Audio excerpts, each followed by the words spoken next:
huh? You gotta admit. You know, I think in a real way when I saw that clip, it sort of reminded me a little bit about what we really want our lives to be like. See if this metaphor fits for you. It's like what we really want to be able to do in life is we want to make decisions. Let's say the soccer ball stands for our decisions. And we want to make decisions that are right on target. And in order to make those decisions, we've got to navigate some terrain. We've got to navigate some emotional terrain and some confusing terrain and swirling circumstances and conflicting opinions that can make it really hard for us to execute a really good decision in life so that we can take our choices and we can make sure our choices are right on target. Because here's what we know. If we can put our choices right on target, we got a great chance to be successful in life. We could be a winner in our marriage, in our family. We could be a winner in our career. We could be a winner in our finances. We could be a winner in our friendships. We could be a winner in our service to the world if we could just take our decisions and make sure that they are right on target. That's what we all want. And I believe it's all possible. But it begins by knowing what the target is. What's the goal we need to hit in order for a decision to be a good decision, a winning decision that contributes to a successful life? You know, at this point, Christianity makes the answer really quite clear. The target for all of our decisions is the will of God. When we choose to do what God wants us to do, when we choose to do what the will of God for us is to do, we make the kinds of choices that can make us most successful in life. And when you understand God, as Jesus explained him, you can see why that makes so much sense. Because it turns out, nobody wants you to have a better life more than God. And no one knows how to have a better life more than God. So since he wants it for us the most, and since he knows how to get it the best, it only makes sense if we could line up our choices with the will of God, that we've got the best chance for having the best life. Now, what we want to do over the next several weeks is we want to tackle this subject of the will of God. And our entire goal in this series is to help us figure out, what does God want us to do? Have you ever wondered that? Have you ever come to a big decision in life and thought, God, what do you want me to do? Have you ever had an empty time where maybe life seems to be going okay, but you just don't feel happy or satisfied like you think you ought? And you said to yourself, God, what do you want me to do?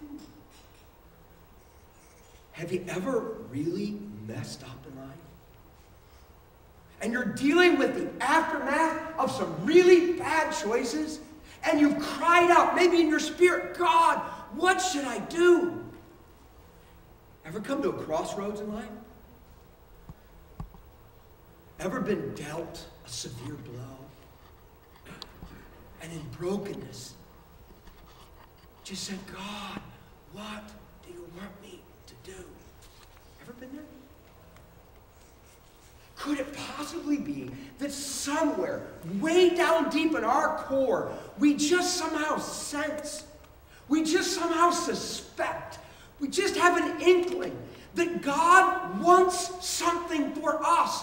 And if we could just find it, life could go better. Now, we need to begin our dialogue on the subject of God's will, I think, by sort of getting an overview of the subject, sort of a grid of understanding when it comes to this huge subject called the will of God. And I think that this soccer goal will serve as a helpful visual reminder in establishing an intellectual framework for the will of God, the goal, the target that we want all our decisions to be in. Now, first of all, okay, that's going back. No, backward. I have no idea what's going on. Thank you. Just keep it there, and I might just do this and have you change the slides for me. All right? This. Click it once and see what happens. Can you advance it and see what happens, Jeff? Thank you. We're going to call this left goalpost the sovereign will of God. See, the Bible teaches that there is this thing called the sovereign will of God. And the thing about the sovereign will of God is that it's what God has decided to do, and God will do whether anybody wants it or not. Because God just said, this is what I'm doing. It's the sovereign will of God. If every human being on the earth got together and said, we are going to work against the sovereign will of God so it won't happen, it wouldn't make any difference. It's going to happen anyway. In fact, I remember one day I was sitting there, and I believe it was during a football game, and I saw a commercial that reminded me of the silliness of humans trying to work against the sovereign will of God. And if it is the sovereign will of God, we'll watch it right now. Advance the slide for me, Jeff.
If we all get together, we can keep Monday from ever showing up. And I got news for you. Monday's going to come, and the sun's going to rise, because that's just what God decreed. It's what God sovereignly determined will be, and it will be no matter, absolutely no matter what any human beings on earth may want.